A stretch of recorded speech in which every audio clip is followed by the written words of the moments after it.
Olá pessoal, bom, vou estar dando segmento aí na aula de anatomia, agora anatomia de corpo humano, uma anatomia geral, né, e uma visão superficial e geral, né, dessa anatomia do corpo humano, tá? Então, o que seria anatomia, né? Do grego anatemne, que quer dizer dissecar, tá? E nada mais é uma definição da Academia Americana de Anatomistas. Seria o que? A análise da estrutura biológica, sua correlação com a função e com as modulações de estrutura em resposta a fatores temporais, genéticos e ambientais. Então, resumindo, seria isso. Seria a sua estrutura biológica, né, a sua formação biológica ali, sua estrutura óssea, muscular, que seja, a correlação dela com as funções que ela exercem no meio, no caso no meio, no seu corpo humano, né, e as modulações, ou seja, as alterações que essa estrutura, que foi feita para atingir a essa determinada finalidade, as modulações, as modificações que ela vai ter na sua estrutura em resposta a fatores temporais, genéticos e ambientais. Então você tem uma estrutura corporal, uma peça anatômica, que ela foi feita, vamos dizer, estruturada para responder, né, a uma certa função, para exercer uma certa função no corpo humano, né? E aí, que é essa função, correlação com a função. Só que aí vai ter modulações estruturais nessa peça anatômica, nesse órgão, nessa estrutura anatômica, vai ter modificações ali baseados em fatores externos, né, ao corpo humano. Fatores esses temporais, genéticos e ambientais, tá? Então, esse estudo da anatomia do corpo humano, ele vai ser dividido em membros superiores, membros inferiores, órgãos vitais, epiderme, derme e hipoderme, pelos e a cor da pele, tá? Membros superiores, então, seriam o quê? O popularmente conhecido como braços e mãos, né? Os braços e as mãos da pessoa. São formados por ossos longos, tá? Principalmente aí a mão, até assim, você falando do metacarpo, você não teria ossos longos, né? Mas os braços seriam ossos longos. O terço inferior do braço, vamos dizer assim, é formado pelos ossos rádio e ulna. E o terço superior do braço do indivíduo é formado pelo húmero, tá? E e as mãos da vítima, carpo, metacarpo e as falanges, tá? A falange pode ser distal e proximal.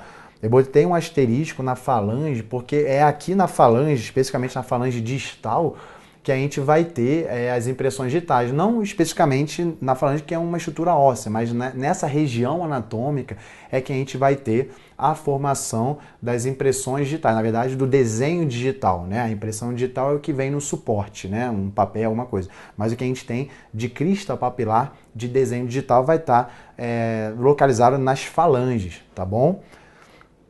E os membros inferiores? Os membros inferiores são as pernas e os pés, né? Popularmente conhecido também, formado por ossos longos, só que na perna, o terço inferior é a tíbia e a fíbula. E o terço superior é formado pelo fêmur, né? Fêmur que é o osso longo, o maior osso longo do nosso corpo, tá? E os pés é formado por tarso, metatarso e falange também. Falange também essa falange distal e falange proximal, tá? Então só uma abordagem bem superficial do que seriam esses membros superiores, do que seriam os membros inferiores, e a gente poder começar a entrar no que seriam nos órgãos, né? O que seriam os órgãos? É um conjunto de tecidos que exercem uma certa função, uma certa atividade. Então, é um conjunto de tecidos. Aí a pessoa, todo mundo vai pensar num coração, vai pensar num pulmão, né? Esses órgãos clássicos, né? Mas ele não consegue visualizar que é um conjunto de tecidos ali, né? Agora, se eu disser para vocês que um dente é um órgão, né? O dente é um órgão dentário, é um órgão. E por que que um dente ele é um órgão? Porque ele é um conjunto de tecidos, como está aqui na definição. Você vai ter no dente tecido vascular, tecido nervoso, tecido ósseo. Então, assim, você tem um conjunto ali de tecidos formando uma estrutura, que é o dente, que é, então, de fato, um órgão. Então, que a gente chama de órgão dentário. Você tem sistema nervoso, sistema sanguíneo, tá? Então, você tem um órgão sendo formado ali, tá? Então, essa é a definição clássica de órgão, conjunto de tecidos para exercer uma certa atividade, uma certa função no organismo, tá? E o que seriam então os órgãos vitais aqui que eu coloquei? São órgãos que cumprem uma função crítica no corpo humano. Então, são órgãos, mas que eles exercem uma função crítica no corpo humano, né? O que seria isso? São situações em que sem ele, provavelmente, dificilmente a vida existiria. Seria uma situação dessa. Alguns casos poderiam até existir, mas seria dificultada sobremaneira, tá? Algumas definições falam que os órgãos vitais, na verdade, são aqueles que de fato você não teria como viver, né? A vida é incompatível sem esses órgãos, por exemplo, cérebro, coração, tá? Mas de uma maneira geral, a gente diz órgãos vitais, são esses órgãos em que você tem uma função crítica no organismo, tá? Que seriam uma abordagem mais, então, genérica, um pouco mais ampla dessa definição de órgãos vitais: o cérebro, coração, pulmão, estômago, fígado, pâncreas, rins, bexiga, pele. Então, é o que eu estou falando. Alguns aqui não são órgãos de fato vitais a ponto de ser a ausência deles no organismo ser incompatível com a vida. Alguns órgãos aqui você consegue, teoricamente, você consegue viver sem. Então, mas é uma definição ampla, apenas apresentando o que seriam os órgãos, né? E aí, um importante para a gente aqui seria a pele, né? Então, é a primeira informação assim, muito importante, que muitas pessoas não têm conhecimento de que a pele é um órgão, né? Às vezes pensar a pele é um tecido, um tecido de revestimento, alguma coisa assim. Mas a pele, ela é de fato um órgão, e é um órgão com características muito peculiares. Por exemplo, é o maior órgão do corpo humano, como eu coloquei aqui. 16% do peso corporal de uma pessoa está na sua pele. Ela tem mais de 2 metros quadrados de área. Então, realmente a pele humana é um órgão muito grande, muito amplo, né? E, de fato, é um órgão. Ela tem a relação entre o meio externo e o meio interno. E está relacionado à defesa, à proteção e à temperatura corporal. Muito importante isso, né? A pele, ela tem uma relação ela é muito importante nessa questão de defesa, de proteção, de barreira contra o ambiente externo, contra micro-organismos, a regulação corporal, né? Manter, vamos dizer assim, o meio interno do nosso corpo estável, equilibrado, né? Tanto que um dos grandes problemas assim dos indivíduos que têm queimaduras espalhadas pelo corpo, né? O grande problema assim do queimado, né? Dos grandes queimados, não é a gravidade daquela lesão, né? Se ele teve uma queimadura de primeiro, segundo, terceiro grau, carbonização. O grande problema é a extensão dessa área, porque ele está com a pele dele comprometida, e nisso ele vai ter uma grande quantidade de infecções, ele vai ter uma hipovolemia, então ele vai ter grandes alterações sistêmicas, e basicamente porque ele teve um comprometimento da sua pele. Então toda essa estrutura, né, protetora, né, de suporte, vamos dizer assim, que é a pele, ela está comprometida. E uma das grandes complicações nos indivíduos queimados é justamente vamos dizer assim, o acometimento da pele do indivíduo, que desregula inúmeras funções vitais que aquela pessoa tem, tá? Então, e a última informação: epiderme, derme e, entre parênteses, a hipoderme. O que seria isso? Isso seriam as estruturas básicas da pele, né? Você tem a epiderme, você tem a derme e a hipoderme. Só que a nível teórico, conceitual, a hipoderme não faz parte, né? De fato, ela não faz parte da pele humana, tá? Ela é um tecido adiposo que está abaixo da pele, tá? Mas, obviamente, né, quando nós estudamos a pele humana, o órgão, a pele humana, automaticamente a gente sempre fala da hipoderme, que está em íntimo contato e tem importância na estrutura ali do corpo humano e nessa área de pele, né, e de tecido epitelial, quando a gente estuda tudo isso, tá bom? Epiderme, então, é a camada mais superficial da pele. É a última camada, né, que é formada por epitélio de revestimento e queratina, tá? Ela, como eu coloquei aqui, ela tem uma espessura muito variada, né? E por que que tem essa espessura variada? Por exemplo, áreas onde a gente tem um contato muito grande, por exemplo, os pés, as mãos, né? Nós temos uma espessura maior justamente da epiderme, né? A pele grossa que as pessoas falam é justamente porque você tem uma espessura maior da epiderme nessas áreas. Então a espessura não é, vamos dizer assim, uniforme ao longo do corpo, né? A epiderme ela varia de acordo com as áreas de maior atrito, como por exemplo as solas do pé, da mão, onde tem uma maior espessura da epiderme. Como eu falei, formado por epitélio de revestimento e por queratina. Uma situação importante, ela não possui vasos nem nervos, ou seja, ela não tem sangue e não tem terminações nervosas. É muito importante, porque, óbvio, a pessoa comumente, ela acha, não, óbvio, no momento que você corta a sua pele, você sangra, né? Mas na verdade o sangramento está vindo da derme e não da epiderme, né? Então é muito importante a gente ter isso daí em mente. A epiderme, a gente não tem vascularização, a gente não tem aporte sanguíneo e não tem terminações nervosas. Tudo acontece na derme. Então isso vai justificar vamos dizer, a relação, a comunicação que a gente vai ter da derme com a epiderme, que eu vou falar um pouco mais à frente. Agora, o que eu quero que se tenha em mente é que a epiderme, a gente não tem terminações nervosas e principalmente não tem vasos, não tem aporte sanguíneo, tá? Vai ter a presença dos melanócitos, que são as células que vão produzir a melanina, né? Que é o que diferencia a cor da pele das pessoas, né? A pessoa que toma sol, que tem uma produção maior de melanina ali devido a esses melanócitos. E a gente vai ter a projeções das papilas dérmicas, ou seja, a projeção das cristas papilares. Extremamente importante isso, né? O que são as cristas papilares? É o nosso desenho digital que vai, em um suporte, formar a famosa impressão digital. Então a gente entender, é visível ela. Se a gente aproximar o nosso dedo, você vê as cristas papilares, os sulcos papilares, né? Isso aí é o nosso desenho digital. E aí as pessoas vão pensar, isso aqui está na epiderme, eu estou vendo. Não, a origem está na derme, né? A origem desse relevo é na derme. Eu vou explicar para vocês por quê.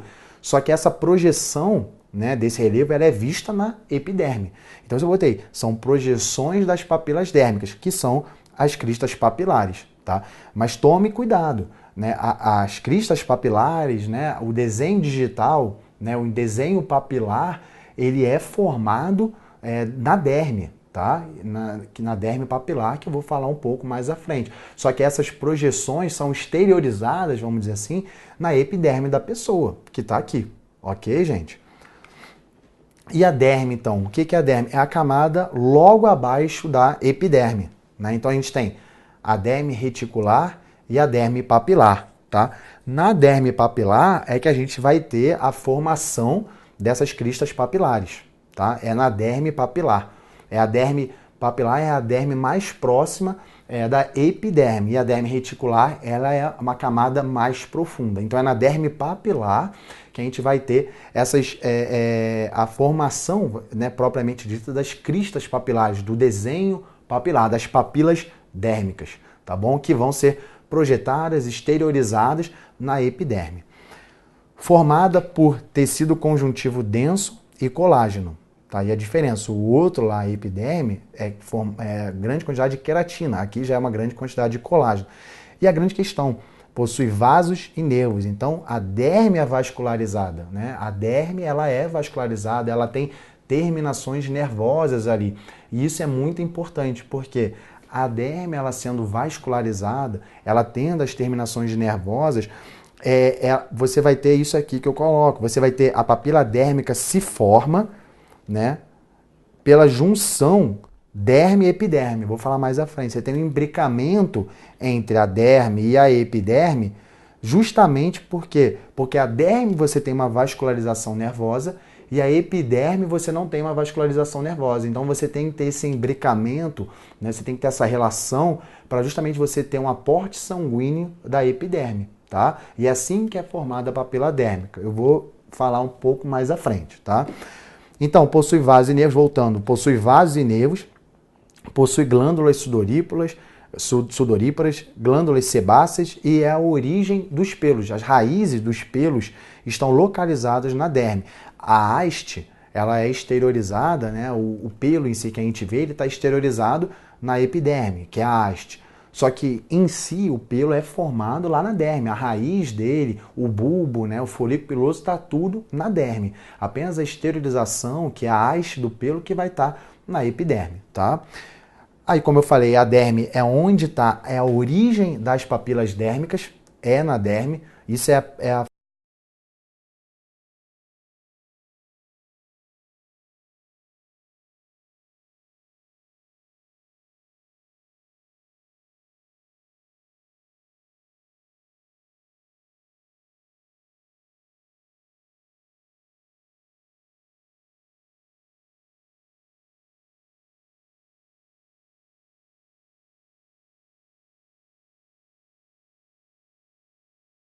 da questão da papila dérmica, como é formado, porque é a explicação de o que é o desenho digital, o que é o desenho papilar.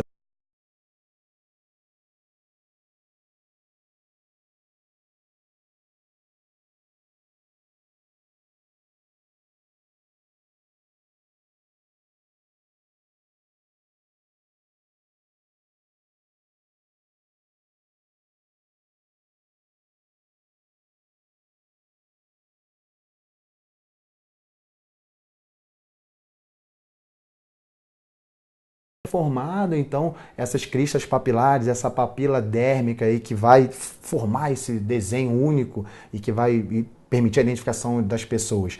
São projeções verificadas na epiderme, originadas na derme. E como acontece? Você tem um imbricamento, né? Imbricam a derme com a epiderme, justamente para facilitar o quê? O aporte sanguíneo, né? Porque foi o que eu falei agora há pouco.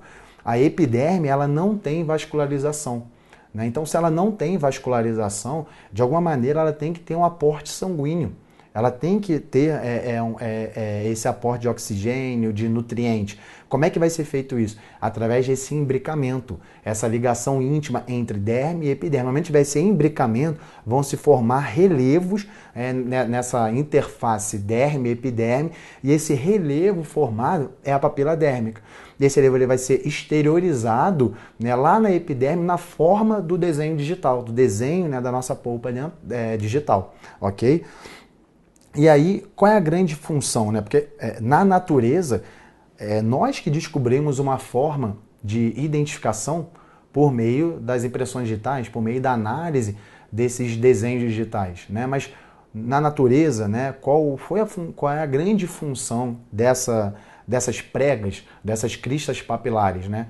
Basicamente é o tato, né? Ela facilita a pegada, ela mantém a pegada, o contato, o tato da sua mão com algum objeto, algum suporte. Essa é a grande função dessas projeções papilares, né, dessas cristas papilares. Obviamente que nós a utilizamos, né, na área forense de uma outra forma, né, que nós sabemos que essas cristas, esses desenhos digitais, eles são únicos para cada pessoa. Então a gente utiliza de uma outra forma, né? A gente utiliza como um método de identificação, porque esse desenho ele é único, ok? E aí como é que se forma esse desenho, né? Então você tem sulcos e cristas formando o desenho papilar. Então são depressões, são os sulcos, são as cristas, que são essas projeções das papilas dérmicas formando um desenho característico, um desenho específico no seu dedo, né, na sua extremidade digital. E aí esse desenho papilar ele vai ser transferido para um suporte qualquer, seja um vidro que você tocou, um copo, seja um pedaço de papel, alguma coisa, né, você vai ter um suporte ali que esse desenho digital ele vai ser transferido para esse suporte. No momento que esse desenho digital ele for transferido para esse suporte, a gente vai ter a formação da impressão papilar. Então essa é importante a gente saber como se forma, o que é a crista papilar, o que é essa papila dérmica, como ela se forma. Né? Então são relevos, são imbricamentos da derme com a epiderme, imbricamentos, que formam essas irregularidades, essa interface, formam relevos ali, que vão ser projetados na epiderme na forma das cristas papilares, dos sulcos papilares, que é o desenho, né, papilar que cada pessoa tem individualmente. E é a partir daí que a gente faz todo o processo de identificação. E aí, só para na questão da pele, para a gente finalizar, ainda tem a hipoderme, que é a camada logo abaixo da derme, tá? Eu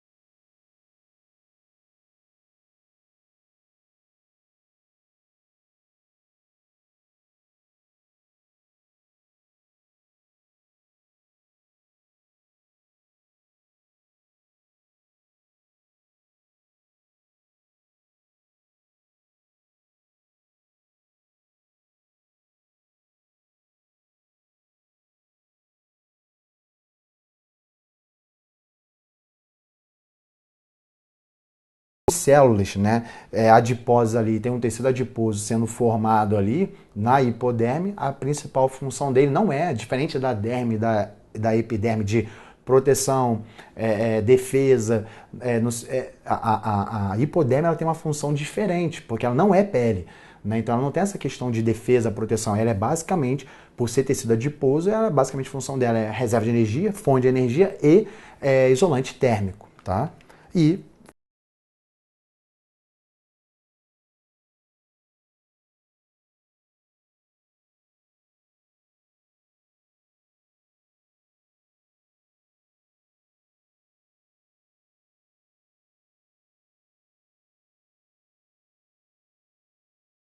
na derme e projetados na epiderme, como eu já falei. Né? Então você vai ter ali a raiz do pelo, né? O folículo piloso, o bulbo.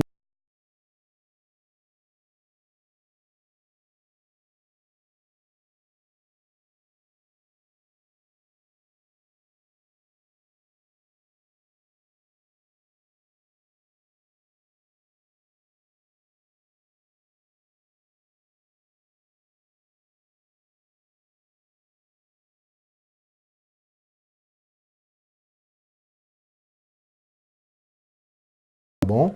É, e aí a gente tem no pelo cutícula, córtex e medula, né? É da parte mais externa do pelo à parte mais interna. A cutícula é a parte mais externa que a gente vai ter do pelo e a medula, é a parte mais interna, a parte mais central que a gente vai ter ali no pelo, na haste do pelo, tá?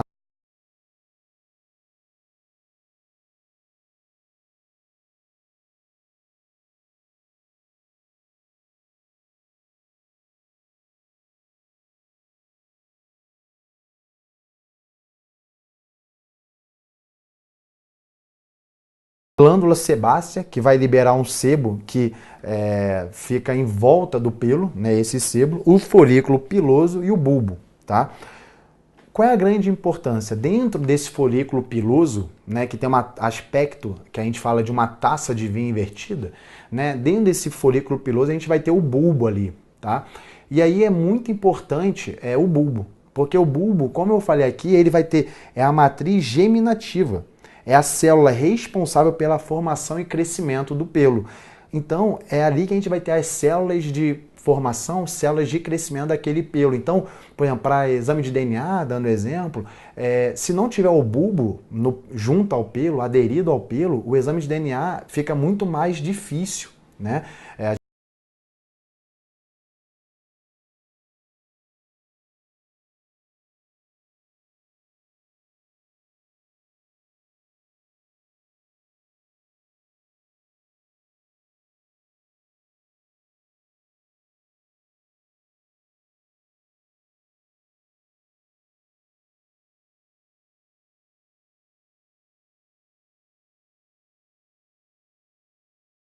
A estrutura rica, vamos dizer assim, de elementos do corpo humano, né, do sistema ali, está tudo na derme. Até porque é só a gente pensar, né, para você ter um crescimento de um pelo, você tem que ter um aporte sanguíneo significativo, você tem que ter uma estrutura ali. E é só a gente lembrar, como eu falei, a epiderme, a gente não tem vascularização, não tem aporte sanguíneo.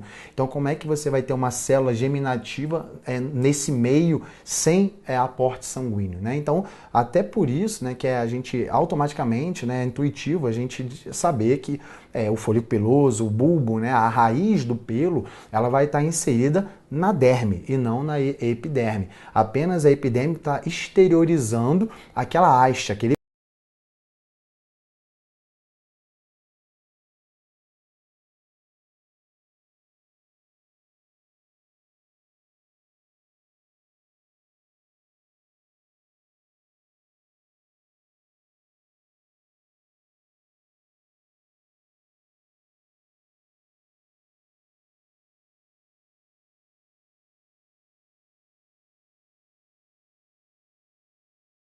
cor da pele, né? E está localizado na epiderme. Lembrando, eu coloquei aqui para não confundir com a definição de etnia, raça e ancestralidade, né? Porque hoje em dia os livros de medicina legal eles já definem de uma forma muito mais adequada, vamos dizer assim, essa questão da ancestralidade, etnia. Mas antigamente se falava muito em raça e cor da pele. E aí a cor da pele era o leucoderma, melanoderma, xantoderma, por exemplo. E isso daí não tem a ver com a questão da melanina. Ele está querendo dizer grupos populacionais, né? A origem étnica daquele grupo, né? Então aí não tem, obviamente tem a ver com a produção de melanócitos, de melanina, mas vai além disso, né? Aqui eu estou falando apenas a cor da pele, no sentido assim, da concentração de melanina no indivíduo, né? E que isso pode variar com a sua exposição solar. Enquanto que a análise étnica, a ancestralidade, que é um genótipo, né, daquela pessoa, aquilo não vai, vamos dizer assim, se modificar com o passar do tempo ou por exposição solar. São as características de ancestralidade que aquela pessoa tem. Tá? Então a gente não pode confundir essas definições de cor da pele no seu aspecto de fenótipo, né? E a cor da pele no seu genótipo, né? Que é a sua hereditariedade, a sua ancestralidade, tá bom? Gente, é isso. Essa foi a aula, um módulo sobre anatomia do corpo humano, uma abordagem geral e finalizando agora com essas características de cor da pele, tá? Qualquer dúvida, é só entrar em contato. Agradeço a atenção de vocês e até a próxima.